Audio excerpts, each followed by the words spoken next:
May I come in sir? Sir, আমাকে আজকে ইন্টারভিউর জন্য ডাকা হয়েছিল। নাম? সুরাইয়া স্যার, সুরাইয়া খাতুন।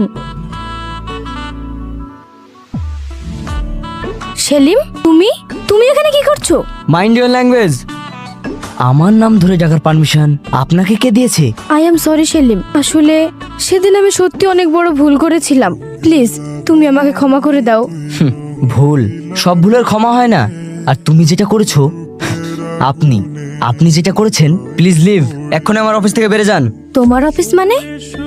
ইয়েস, এটা আমার company. This is my office. Sir, একটা ব্যাড নিউজ আছে। কি? স্যার, মিস্টার বোসের কোম্পানির সাথে আমাদের যে ডিলটা ছিল ওটা উনি ক্যান্সেল করে দিয়েছেন। হোয়াট? ক্যান্সেল করে দিয়েছেন মানে? এটা উনি কিভাবে করতে পারলেন? আমাদের তো সব প্রজেক্ট রেডি হয়ে আছে, এতে তো আমাদের কোটি কোটি টাকা লস হয়ে যাবে। তুমি যাও, আমি দেখছি। হ্যালো, কি 2 কোটি টাকা? ওকে, থ্যাংক ইউ, আমি আপনাকে পরে কল করছি। হ্যালো তুহিনা, কোথায় আছো? এই তো ম্যাম, অফিসে যাচ্ছি। আমি যা বলছি মন দিয়ে শোনো। Okay ma'am. ওকে, 24 ঘন্টার মধ্যে ডিলটা আবার ফাইনাল চাই। ওকে ম্যাম, আমি দেখছি। কি হলো সোনা, তোমাকে এত চিন্তিত লাগছে কেন?